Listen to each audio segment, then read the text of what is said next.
Assalamualaikum warahmatullahi wabarakatuh. Perkenalkan, nama saya Una Reski Fajriani. Saya dari Universitas Bina Sarana Informatika Jatiwaringin. Di sini saya akan mempresentasikan pengaruh harga dan promosi yang mempengaruhi keputusan pembelian pada produk bintang 7.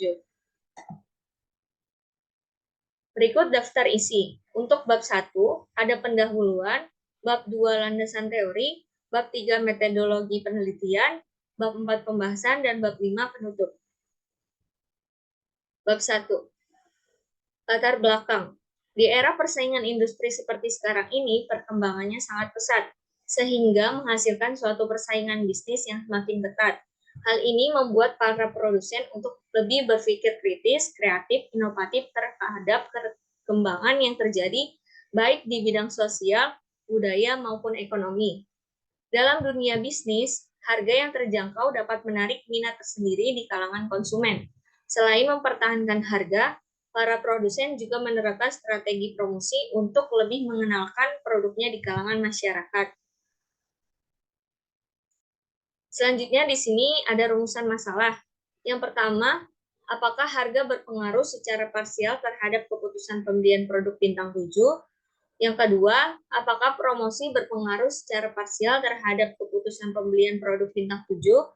Dan yang ketiga, bagaimana keputusan pembelian terhadap produk bintang 7? Selanjutnya, di sini ada tujuan penelitian. Yang pertama, untuk mengetahui apakah harga berpengaruh secara parsial terhadap keputusan pembelian produk bintang 7. Yang kedua, untuk mengetahui apakah promosi berpengaruh secara parsial terhadap keputusan pembelian produk bintang 7.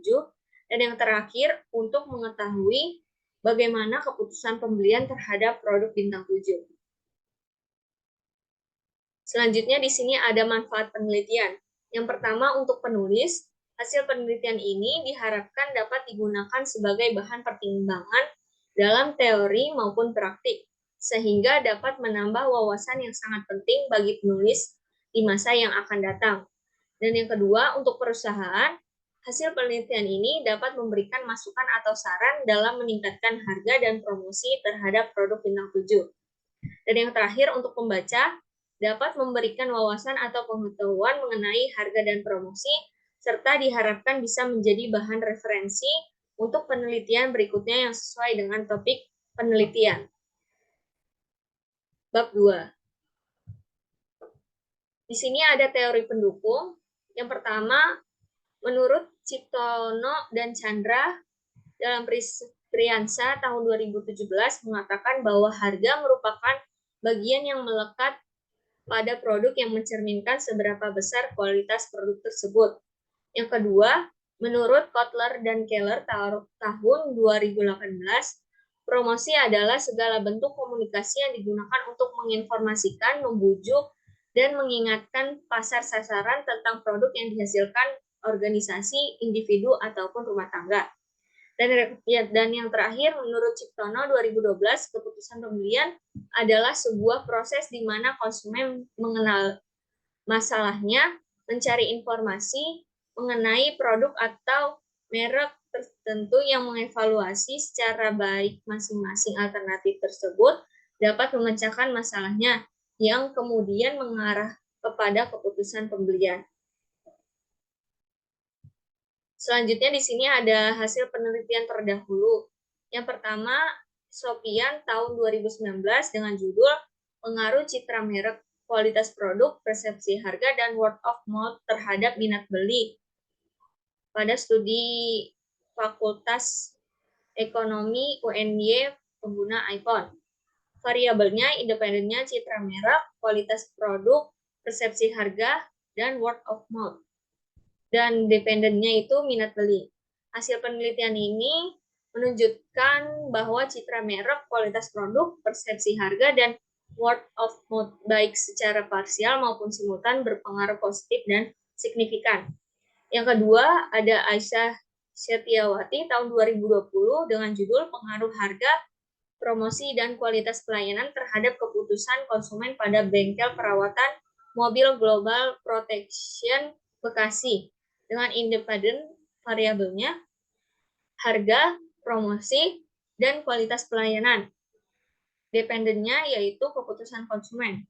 Hasil penelitiannya menunjukkan persepsi harga, promosi, kualitas pelayanan berpengaruh positif dan signifikan terhadap keputusan konsumen pada bengkel perawatan mobil Global Protection Bekasi. Selanjutnya di sini ada kerangka pemikiran. Untuk X1-nya itu ada harga, dan untuk X2-nya promosi, dan untuk Y-nya itu ada keputusan pembelian. Selanjutnya ada hipotesis penelitian. Maka penelitian ini mengambil hipotesis yang diajukan. Yang pertama itu ada H1, harga diduga berpengaruh secara parsial terhadap keputusan pembelian. Yang kedua, H2, promosi diduga berpengaruh secara parsial terhadap keputusan pembelian. Bab 3, metodologi penelitian. Untuk objek penelitian yang digunakan penulis adalah produk bintang 7. Tujuan dari penelitian ini adalah untuk mengetahui harga dan promosi yang mempengaruhi keputusan pembelian pada produk bintang 7. Selanjutnya ada metode dan teknik pengumpulan data. Penelitian ini menggunakan penelitian verifikatif dengan pendekatan kuantitatif dengan menggunakan jenis penelitian eksplanatori, yaitu penelitian yang dirancang untuk menentukan pengaruh antara variabel independen terhadap variabel dependen. Pada penelitian ini, variabel independen yaitu harga dan promosi, sedangkan variabel dependennya yaitu keputusan pembelian. Teknik pengumpulan data yang digunakan dalam penelitian kali ini dengan cara kuesioner. Penyebaran kuesioner dalam penelitian ini dilakukan secara online dengan menggunakan Google Form untuk responden yang secara mudah dapat mengakses kuesioner secara online. Kuesioner ini menggunakan skala Likert dengan 5 skala yang sesuai dengan kebutuhan data penelitian. Selanjutnya di sini ada teknik analisis data. Yang pertama yaitu uji validitas. Instrumen bisa dikatakan valid mempunyai nilai R hitung lebih besar dari R tabel dengan tingkat signifikansi korelasinya di bawah alfa atau 0,05. Yang kedua ada uji reliabilitas, itu untuk menguji konsistensi instrumen menggunakan koefisien alfa Cronbach dan memiliki tingkat kehandalan yang dapat diterima atau reliable. Nilai koefisien reliabilitas yang terukur harus lebih besar dari 0,6. Selanjutnya, uji regresi linear berganda. Untuk mengetahui seberapa pengaruh variabel dependen atau X terhadap variabel dependen, dalam menguji regresi linear berganda juga dilakukan uji lain seperti uji normalitas, determinasi simultan, uji F, dan uji T.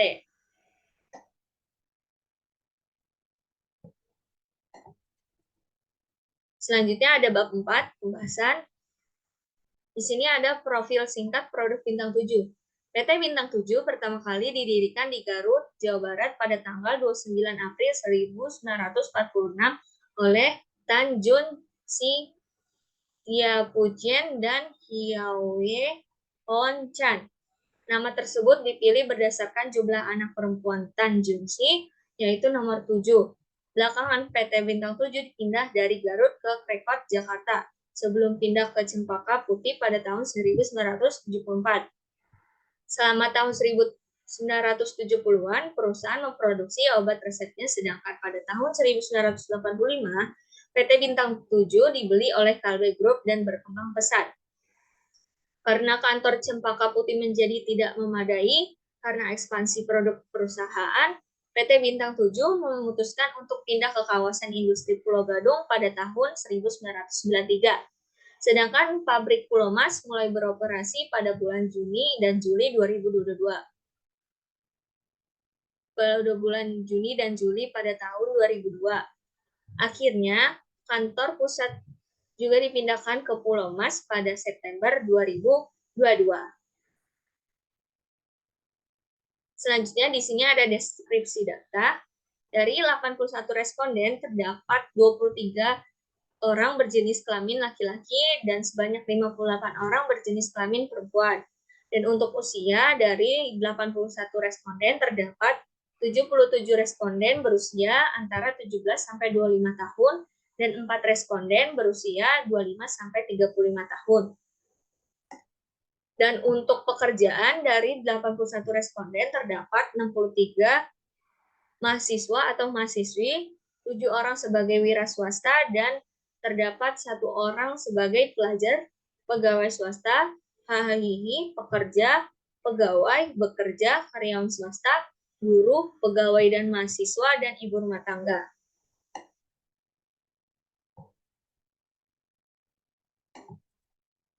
Ya, selanjutnya di sini ada hasil uji validitas. Untuk variabel harga, promosi, dan keputusan pembelian semuanya di sini valid karena untuk harga, promosi, dan keputusan pembelian R hitungnya lebih besar dari R tabel. Di sini R tabelnya itu di angka 0,2185. Jadi untuk harga, promosi, keputusan pembelian dikatakan valid. Lalu di sini ada hasil uji reliabilitas. Untuk kualitas produk, promosi, keputusan pembelian semuanya reliable atau diterima karena nilainya lebih besar dari 0,6. Dan untuk hasil uji normalitas, di sini menunjukkan signifikasi sebesar 0,001 di mana kurang dari alfa atau 0,05 sehingga dapat disimpulkan dalam penelitian ini uji normalitas berdistribusi tidak normal atau dinyatakan tidak valid. Selanjutnya di sini ada hasil uji determinasi. Bisa dilihat dari R-square-nya yaitu 0,649 dan untuk F-change-nya itu 72,169 lebih besar dari F-tabel sebesar 3,11 dan signifikasinya itu 0,00, jadi berpengaruh. Dan untuk hasil uji F-nya itu bisa dilihat di kolom ANOVA di tabel F sebesar 72,169 lebih besar dari F-tabel yaitu 3,11. Dan signifikasinya 0,00. Lebih kecil dari alfa sebesar 0,05, jadi berpengaruh. Selanjutnya di sini ada hasil uji T, di mana bisa dilihat di koefisien di tabel T menunjukkan bahwa harga untuk T hitung harga 1,294 lebih kecil dari T tabel yaitu 1,991 dan untuk signifikasinya 0,200 lebih besar dari alfa. Jadi untuk harga itu tidak berpengaruh. Dan untuk promosi di sini T hitung itu 4,843 lebih besar dari T tabel sebesar 1,991 dan untuk signifikasinya itu 0,000. Jadi untuk promosi itu berpengaruh. Selanjutnya di sini ada hasil uji regresi linear berganda. Bisa dilihat di kolom B. Dengan persamaan regresi linear bergandanya yaitu Y sama dengan A ditambah B1X1 ditambah B2X2. Jadi Y sama dengan 1,930 ditambah 0,117X1 ditambah 0,483X2. Jadi jika X1 dan X2 0, maka Y keputusan pembelian 1,930. Dan jika harga dinaikkan 1%, maka harga 0,117. Dan jika promosi dinaikkan 1%, maka promosi adalah 0,483.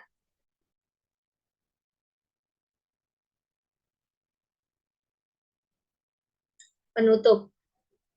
Kesimpulannya, berdasarkan hasil penelitian statistik menggunakan IBM SPSS versi 26, maka dapat disimpulkan bahwa variabel harga X1 dengan nilai signifikasi lebih dari 0,05 yaitu 0,200, maka dapat disimpulkan bahwa variabel harga X1 tidak berpengaruh terhadap keputusan pembelian atau Y produk bintang 7. Yang kedua, berdasarkan hasil perhitungan statistik menggunakan IBM SPSS versi 26, maka dapat disimpulkan bahwa variabel harga atau X2 dengan signifikasi 0,000 lebih kecil dari 0,05, maka dapat disimpulkan bahwa variabel harga atau SU2 berpengaruh terhadap keputusan pembelian pada produk bintang 7.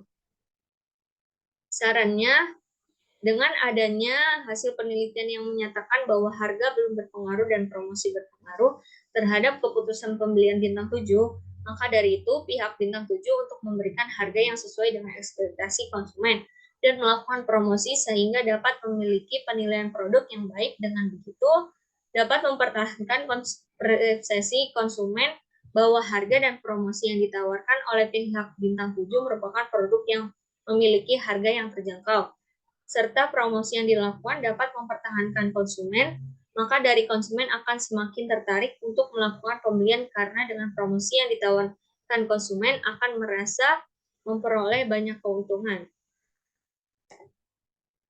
Sekian dari saya, kurang lebihnya mohon maaf. Terima kasih.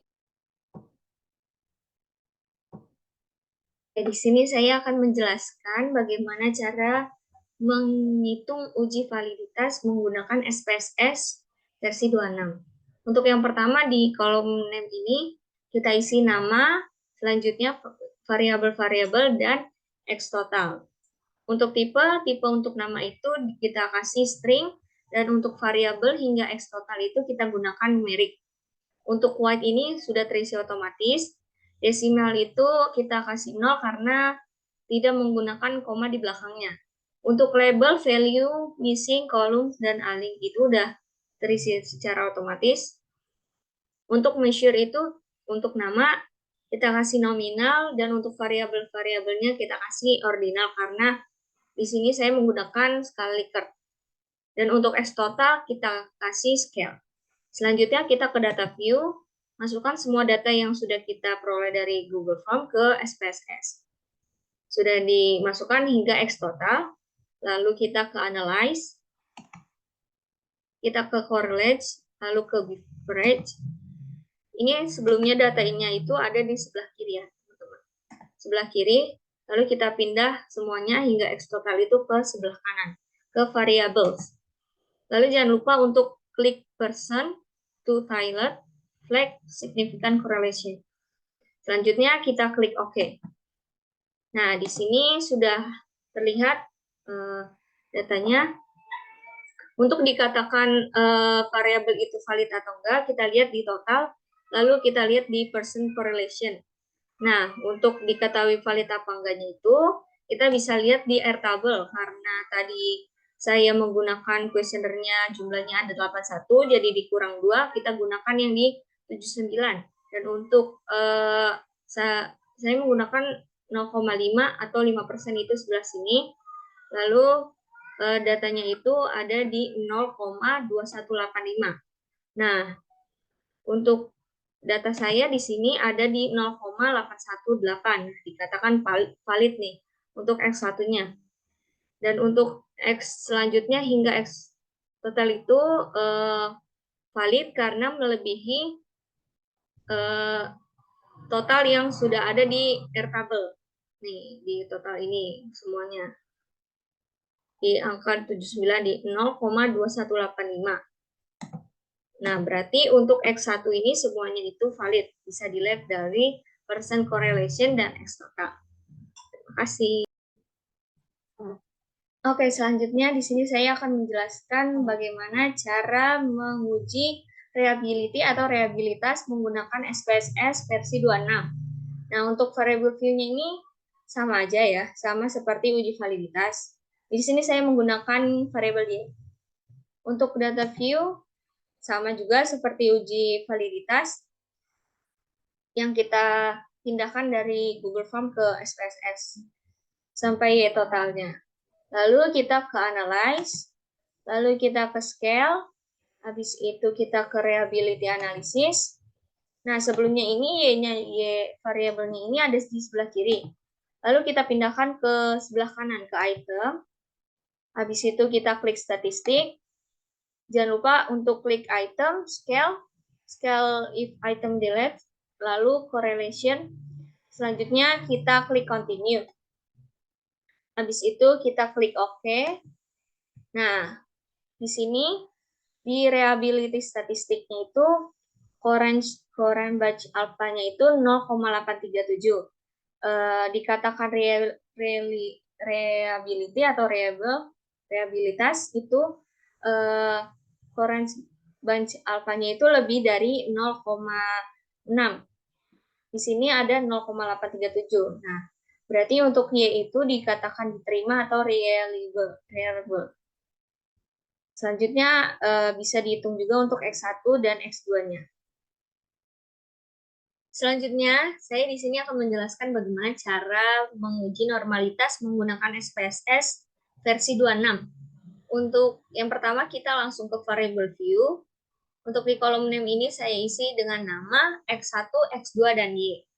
Dan untuk tipe, untuk nama ini saya kasih string, dan untuk X1 hingga Y itu numerik. Dan untuk white ini sudah terisi secara otomatis. Dan untuk desimal saya kasih 0 karena saya tidak menggunakan koma di belakangnya. Dan untuk label ini diisi dengan variabel yang teman-teman pakai. Di sini saya menggunakan X1 itu harga, untuk X2 itu promosi, dan Y itu keputusan pembelian. Untuk value missing kolom aling ini sudah terisi secara otomatis. Dan untuk measure saya gunakan nama itu saya gunakan nominal, dan X1 hingga Y itu saya gunakan scale.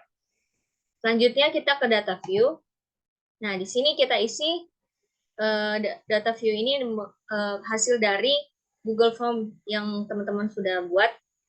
Dan untuk X1, X2, Y ini itu adalah total-total dari seluruh variabel yang teman-teman buat.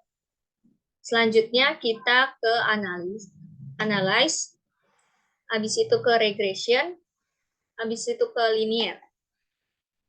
Nah, untuk dependent ini kita taruh keputusan pembelian di atasnya, dependent, dan untuk harga dan promosi itu di independent.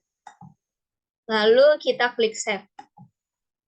Habis itu kita ke residual, kita klik yang unstandardized. Habis itu kita continue.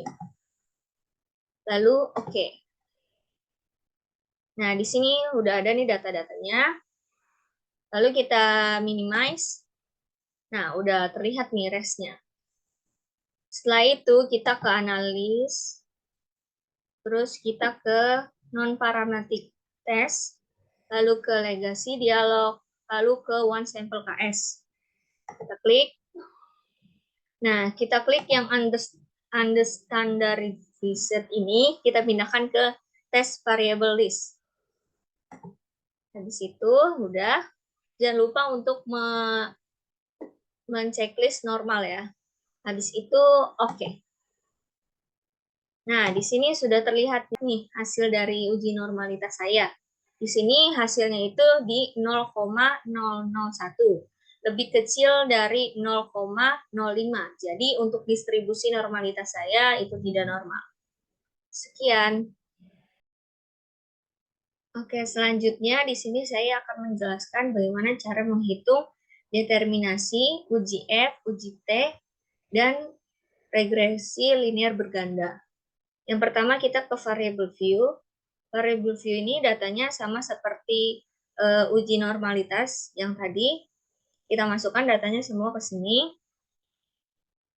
Dan untuk data view-nya sama juga seperti data normalitas. Kita masukkan dari data Google Form ke SPSS. Lalu kita ke analyze, kita ke regression, habis itu ke linear. Nah, kita isi dependennya itu keputusan pembelian, dan untuk harga dan promosi itu di independent. Lalu kita klik statistik, klik estimate, model fit, dan R-square change. Lalu continue, oke. Nah, di sini ada beberapa output. Nah, untuk uji determinasi bisa kita lihat di model summary. Di R-square-nya di 0,649. F-change-nya itu 72,169 lebih besar dari F-tabelnya. Ini F-tabelnya itu 3,11. Di sini F-change-nya itu lebih besar dari F-tabel. Dan signifikasinya itu 0,00. Jadi berpengaruh. Dan untuk tabel ANOVA ini bisa kita lihat untuk uji F, di mana UJF itu 72,169 lebih besar dari F tabelnya. F tabelnya itu 3,11. Dan signifikasinya itu 0,00 lebih kecil dari alfa atau 0,05. Jadi untuk regresinya itu berpengaruh. Nah, untuk di sini untuk koefisien ini bisa kita lihat untuk uji T ya. Uji T-nya itu untuk harga di 1,294 lebih kecil dari T tabelnya. T tabelnya itu 1,99 dan signifikasinya itu 0,200. Jadi untuk harga itu tidak berpengaruh. Dan untuk promosi, T tabelnya itu 4,843. Lebih besar dari T tabelnya 1,99.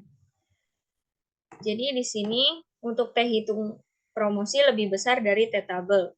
Dan signifikasinya itu 0,00. Jadi untuk promosi berpengaruh. Nah, untuk regresi linier berganda bisa kita lihat di tabel koefisien di kolom B. Jadi untuk persamaannya itu Y sama dengan 1,930 ditambah 0,117 X1 ditambah 0,483 X2. Di mana jika X1 dan X2 0, maka Y-nya itu untuk keputusan pembelian 1,930. Jika nilai variabel X1 bertambah 1%, maka harga itu 0,117. Dan untuk X2, jika dinaikkan 1%, maka promosi 0,483. Sekian dari saya, kurang lebihnya mohon maaf. Terima kasih. Wassalamualaikum warahmatullahi wabarakatuh.